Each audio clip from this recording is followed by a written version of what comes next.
About Luke Butterfield and the opportunity you've been given to bring him in from Chesterfield. Well, we're a bit light in midfield now, so Luke was one that we know has been on the radar since the start of the season, to be honest. I don't mean in terms of permanently signing him. We've seen that he was available when Kuki had signed him. Paul was probably looking to put him in his team, but he had lads there with experience, so he needed to go out somewhere. Luke, and there was an opportunity for him to play actually at Chesterfield, and then he got his. He hurt his I think he broke his metatarsal. So that's scuppered that one. So talented player, really, really good footballer, loads of potential there. As I said, known from the Everton days in terms of people I've spoke to about Luke. So one that we're pleased to have here. That midfield area, just talk to me about how it's come about that you've needed to bolster. I think we knew about Joe Barres being injured, but what's the situation elsewhere in that department? Well, just you want different types in there. So Dan Martin's gone out on loan because he needs to play again. Going back to we haven't got an under-21, so these lads need to play football if they're not playing here. So we've got Coyley, who's got a little bit of an issue with his knee.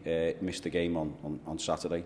Just gone. So Connor Grants, James Keneally, attacking midfielders. If you like, on the flip side of that, we've got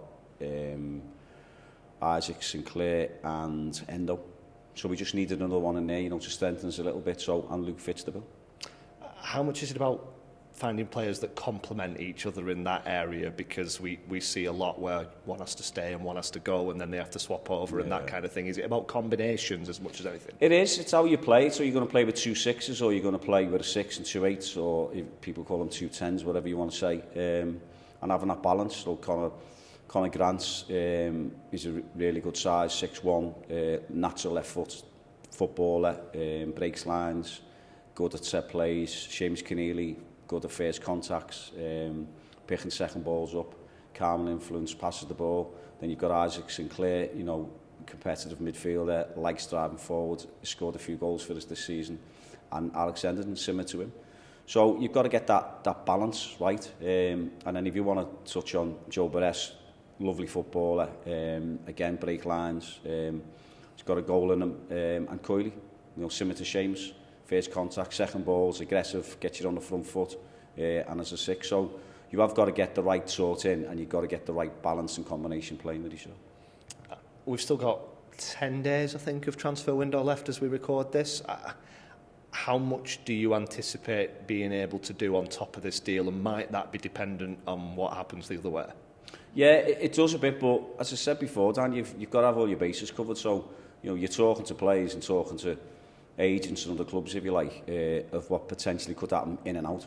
So you don't know, you can't, push the button till, things are going to happen or they don't happen. But, we knew we needed to strengthen the midfield. We probably know we need to bring somebody else in, in a different position as well, type of thing. So we've got them covered.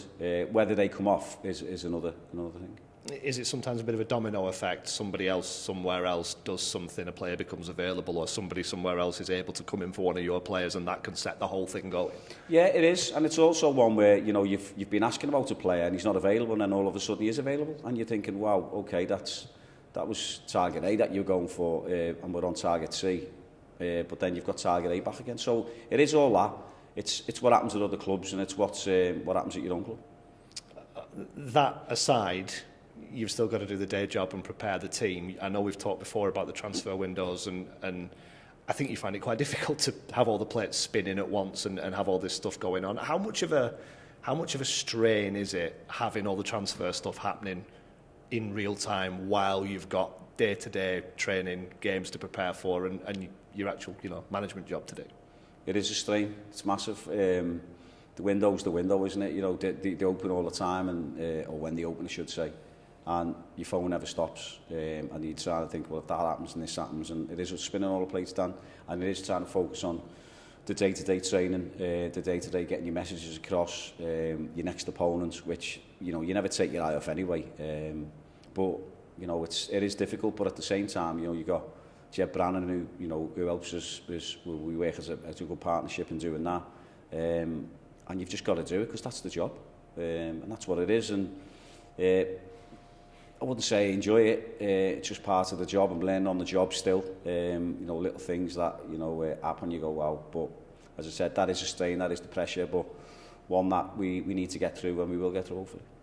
I know there was a feeling of frustration after the MK game at the result as much as anything.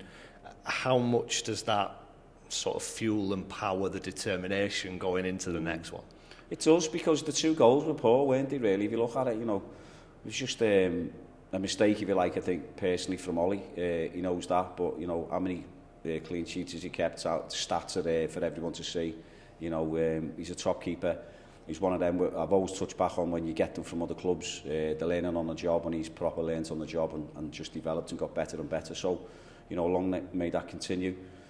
And then the other goal was just a mix-up at the back. You know, 2 lads bump into each other, get the header wrong, and then the next minute falls to Collins into goal. So there was not much in the game. We had chances in the first half that we should have took and we didn't take.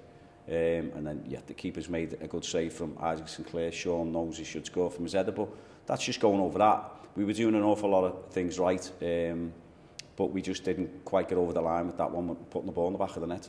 But you've got to keep it out the other end. You've got to take the clean sheet and shake hands and walk away with a point, and that was probably on the cards all day for that, because they didn't pose a threat themselves.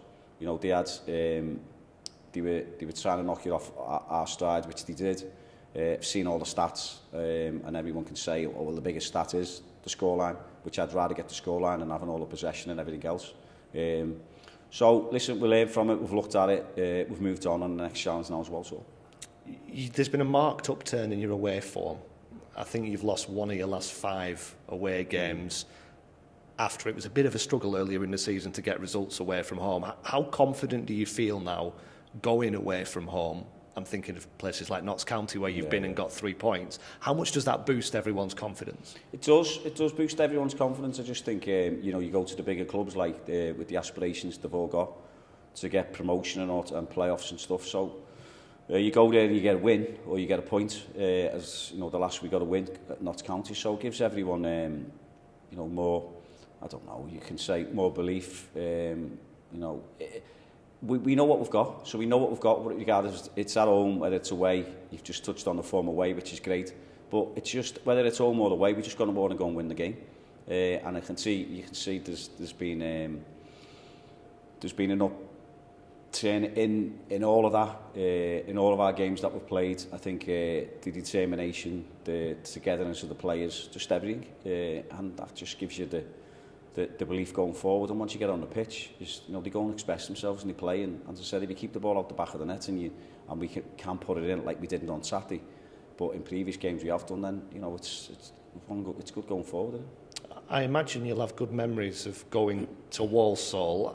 I'm interested in how different this Accrington team is to the one that went there and won last year. What kind of an improvement you feel that there's been that Walsall will see this weekend? Well, it is. That's massive. It is the improvement. I think it's the belief. We had momentum going into the previous games, the Notts County game, if you like, and then going this time to Walsall, we're in a different place. But we're still more determined to win the game. That's what we want to do. We want to try and win every game. We wanted to win the game against MK on Saturday, but we didn't take chances. So hopefully we get the same chances that we got Saturday against Walsall. Then hopefully this time we take them. The belief and everything, that the mindset, you know, we know what we've brought in. I always go back on it and touch on it. It's a good dressing room downstairs. We've got some really good players.